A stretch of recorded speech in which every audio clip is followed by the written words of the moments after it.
Good morning, kids. Today we're checking out a brand new video from the film theaters about should the MCU be reboot. Now, this isn't a question of if, it's more so a question of when. So, let's see what MatPat was able to figure out. Marvel's in There trouble. we go. This once untouchable titan of a franchise has fallen to its knees in recent years. And it's gotten people wondering, should the MCU just scrap it all and reboot? Well, today, I have the answer. And that answer is us, these theory channels. Marvel needs to run more like us. Settle in as we give Mickey Mouse a speedrun lesson on the art of running a content business. Okay.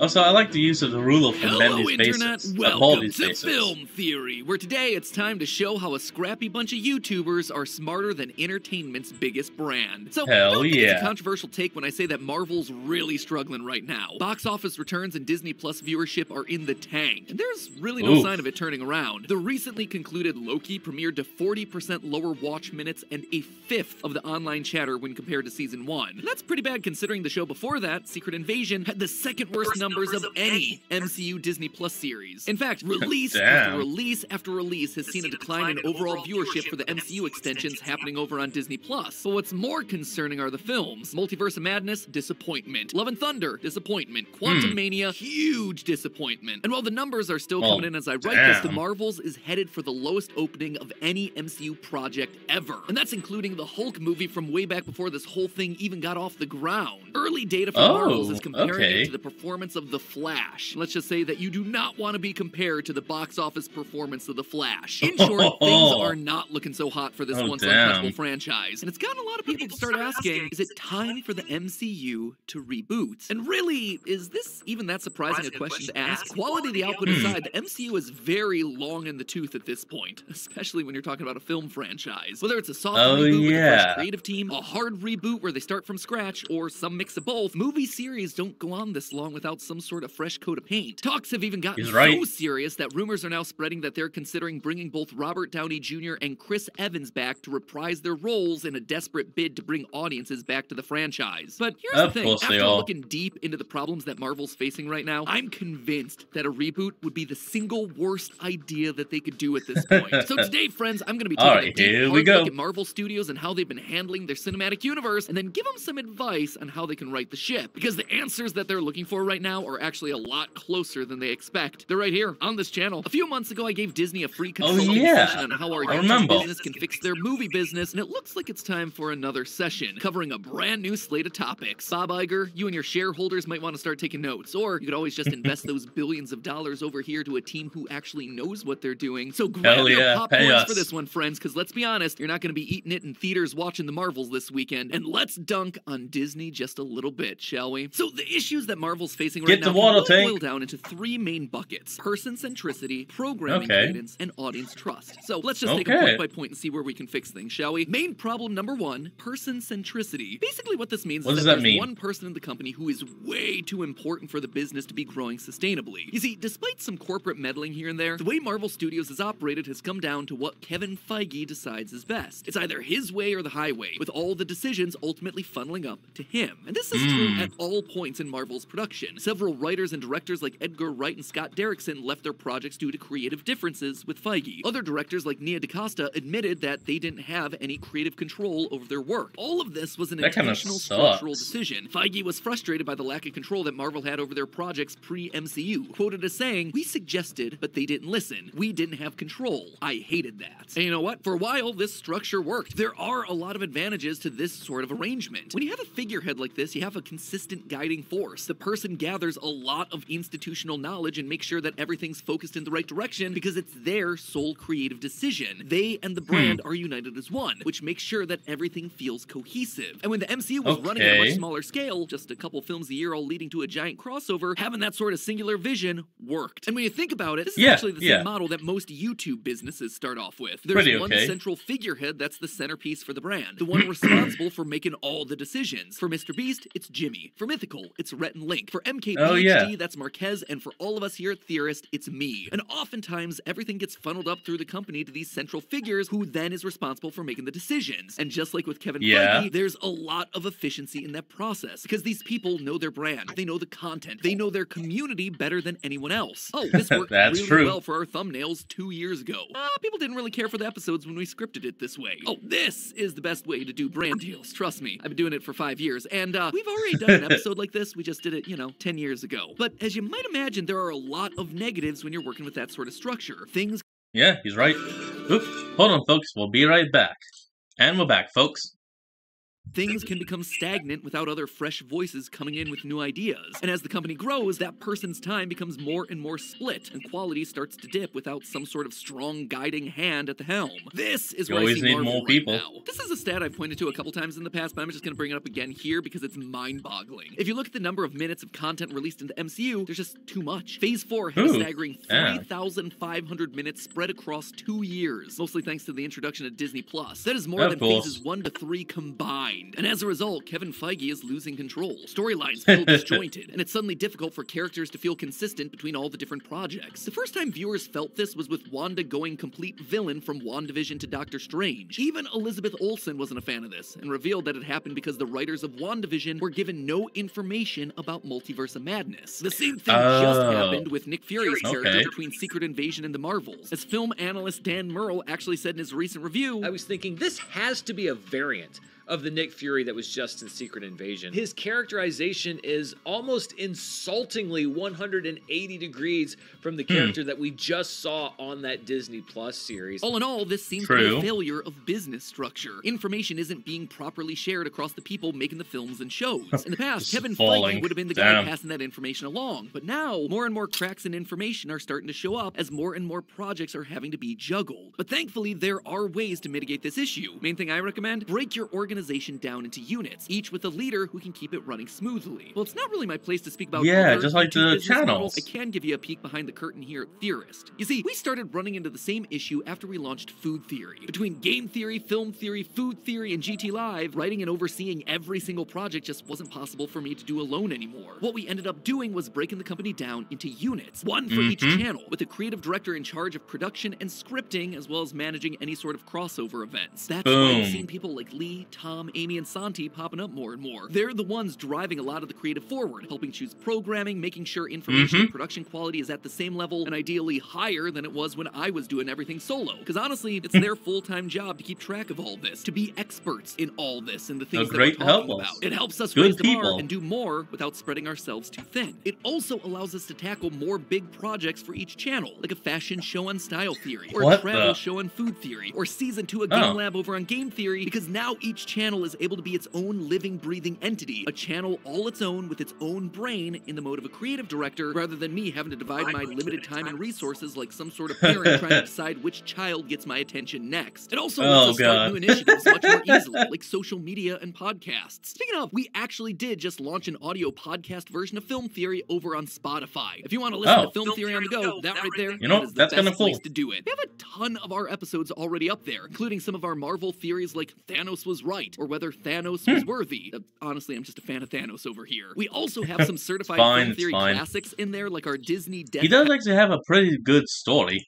Which Disney movie has the highest death toll? Listen to that one and you'll find out. Regardless, if you're an audio listener and want some Film Theory hits to have on the go, check out the audio version of Film Theory over on Spotify. Link is down in the description. Anyway, this is exactly what Marvel needs to do as a good first step towards righting their ship. Break things down into more manageable sections. Marvel Street Level, Marvel Cosmic, Marvel Magic and Horror, whatever it is. Each with a trusted producer keeping tabs on those characters and then communicating with the other producers when those characters get shared. Then all of that can get run up the chain to Feige for final approval, or any sort of specific notes that he might have. Interestingly, this is actually something that Marvel flirted with in the past and seemed to be doing again. Before they fired him, James Gunn was set up to be the guy in charge of the cosmic side of Marvel Studios. That never happened. It seems, though, that they might be trying again, as the company just launched a new Marvel Spotlight banner, meant to focus on street-level characters that don't need a bunch of homework to understand. No word yet on if there's a specific producer shepherding Spotlight to get some of that work off Feige's plate, but hey, it's a start. In the short term, it might seem like a reboot could fix this problem. Yeah, completely completely wiping the slate clean would make things much more approachable for fans and let you start fresh with characterization. You suddenly don't have to worry about whether or not a joke Captain America makes in movie 25 lines up with his opinions from movie 3 15 years ago. But this is a short-term solution that still results in the same issues down the road if the core structural company-wide problems aren't addressed. So in this case, I don't think a reboot would actually help all that much. But this then leads nicely into problem bucket number 2, your programming cadence. When you're planning out a schedule for any sort of entertainment nowadays, whether it's a YouTube channel or the MCU, you need to be aware of what you're releasing and in what order. Again, think about how to run a YouTube channel. The last thing that you want is to spam your audience with a bunch of content that they're not going to be interested in. If you're subscribed to this channel for film theory, which generally comes out once a week and has itself a very specific style, if I then start uploading a bunch of vlogs about my life, you're going to be pretty mad, right? Or maybe even less extreme. If I start uploading movie reviews, or Easter egg breakdowns, or interviews with celebrities. Sure, some of you might like some of those because it's still film related, but it's not the show that you signed up for. I'm spamming most of your feeds with stuff that isn't going to be interesting to you, and bit by bit, you're going to start checking in on us less and less frequently. Even within film theory itself, that's why we have to be so careful about episode selection. We like to cover everything on this channel, whether it's a big blockbuster film in cinemas to an undiscovered indie series on YouTube. But obviously, not everyone who watches a Paw Patrol video are then going to hop on over to our videos on the back rooms. So within our programming, we have to be careful of delivering you the episodes that you're most excited about, while also interspersing in things that we think are cool and might end up being your new favorite franchise that we cover. This tricky balancing act of programming is actually why it's so hard to find variety channels on YouTube anymore. It's easiest to just have one channel do one format on one specific thing, or have one person be the connective thread on each and every video all the time, because that's what works easiest for audiences, and also that's what works for the algorithms.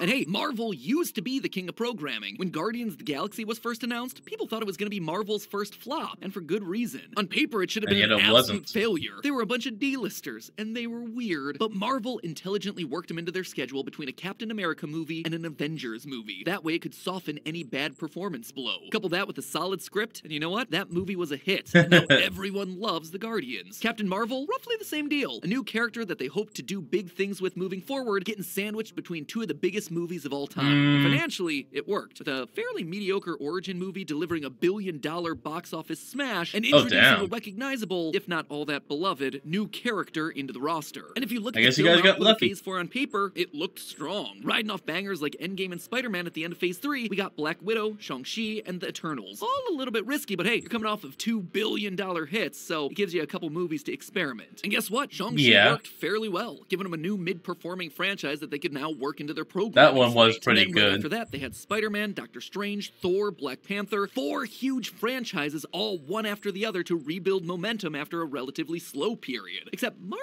forgot one thing. Those movies weren't the only part of the conversation anymore. With the addition of Disney Plus, the films became a much smaller part of the cultural conversation. Instead of all those big names happening in succession. Hold on, that was actually kind of cool, the way you had the hand anime. That was almost like 3D. Back to back to back to back, those films were now interspersed between a ton of smaller shows. All of a sudden, your heavy hitters aren't getting the room to breathe. And as for the quality of those Disney Plus shows, well, for every certified hit like Loki, you had disappointments like She-Hulk and Falcon and the Winter Soldier. You've got to do better, Senator. Is this working for you?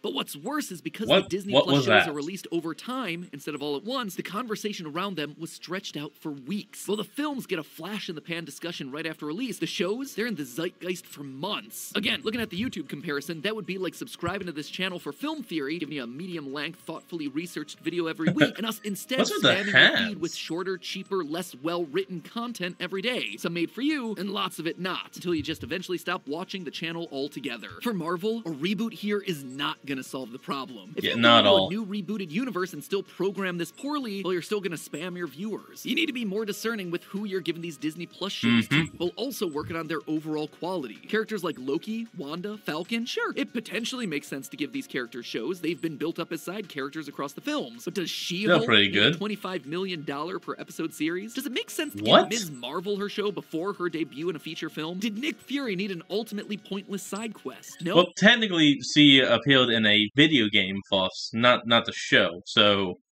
I mean, that was that fast. Marvel just started making everything rather than really focusing on creating the stories that needed to be told. Which leads me then to problem bucket number 3, audience trust. Fulfilling on the promise that you make to your viewers. Managing a YouTube channel is a lot like having a bank account. With each video I do, I'm trying to put a deposit into this bank of trust with you, the viewer. I make a video you like, well, you trust me a little bit more to deliver more things that you like. And as a result, you trust my judgment a bit more. Over years, I've hopefully been able to build a big deposit with you guys. But just like with a bank account, you can also make withdrawals. Every time I ask you to do something, that's a withdrawal. Try a video on a brand new franchise that you've never heard of, it's a small withdrawal. Subscribe to the channel if you haven't yet, small withdrawal. Go subscribe to Style Theory, or go over to Spotify to check out Film Theory's new channel over there, or buy some merch, or watch our premium show on TV, which doesn't exist yet, but who knows, maybe one day. Well, all of those are big withdrawals, because I'm asking for a lot of your faith and trust to do something out of the ordinary. For any smart content creator, your job is to maintain that balance of trust. Keep putting in deposits of trust over a long period of time, and make sure that you never overdraw your account, because that's when the audience stops investing. And the biggest draw that you can possibly make on that account— That's why pretty much on any of my videos, I always just ask you guys just like, comment, and subscribe for more.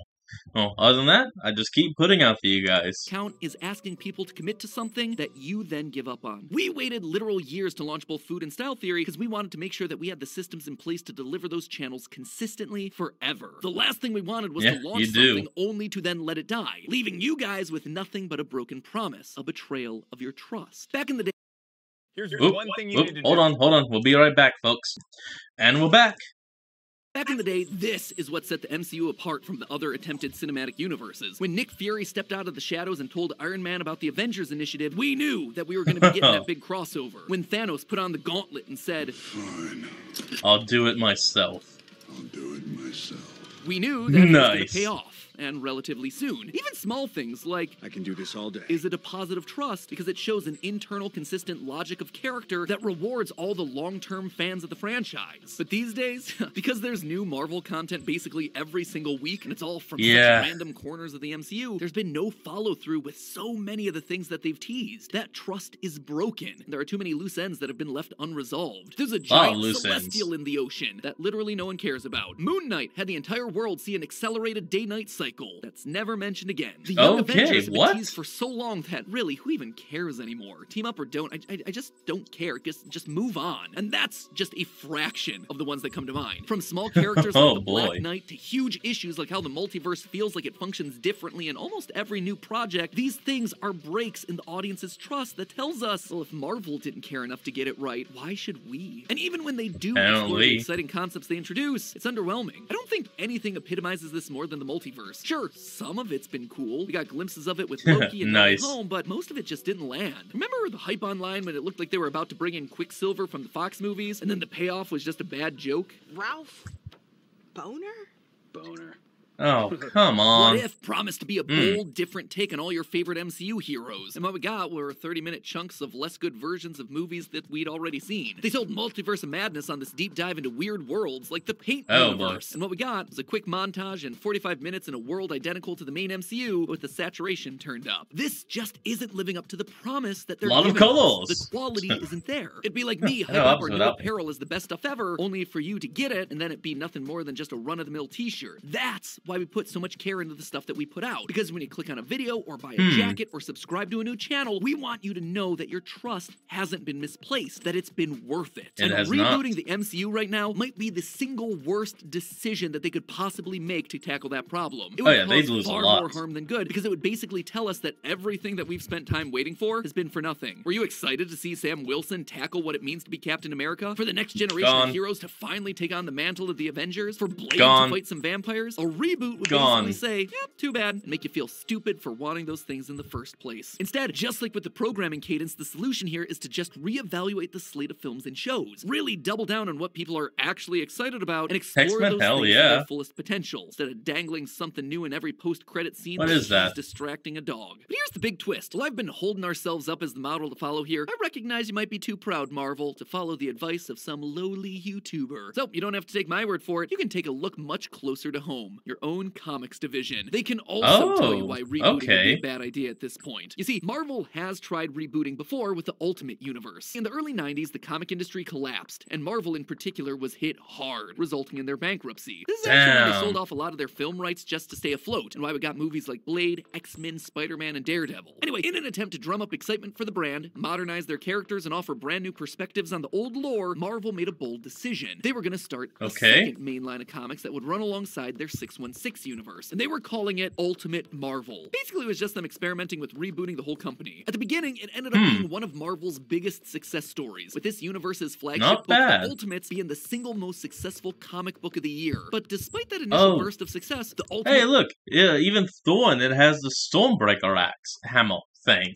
Universe quickly petered out, dwindling in sales until the entire line was eventually canceled and the universe destroyed in the Secret Wars event from the mid-2010s. The only part of it that lives on is Miles Morales, who was transferred over to the mainline Marvel Comics universe, which itself just continued to chug along the entire time and is still going to this very day. A reboot for the MCU would be the YouTube equivalent of clickbait, or an unwarranted "we need to talk guys" video. Sure, it gets people to click and gets them talking about you again, but it's short term. It's a hollow victory. It's a cheap trick that does worse for the trust that your audience has in you in the long term. I mean, if every new movie changes everything, why should I ever invest my trust in here in the first place? If the MCU is going to survive, it needs to put in the work to fix its real problems. It needs to give us clear leadership. It needs programming that makes sense, and it needs to fulfill on the promises that it makes to us, its viewers. Will that be hard? Sure, but it'll be far more worth it in the long run than the short-term solution of just wiping the slate clean, starting it all from scratch. But hey, that's just a theory. A film theory. And cut. Well, folks, that's going to be the end of today's episode. I hope you all enjoyed this. Remember to like, comment, and subscribe for more. And just remember, guys, I may be asking you to do something that small, but still. Well, with all the support you guys give me, I can continue to do this, and I can enjoy life. And I can enjoy all of you out there. Till then, this has been Fox, and I thank you all for joining me. Peace out.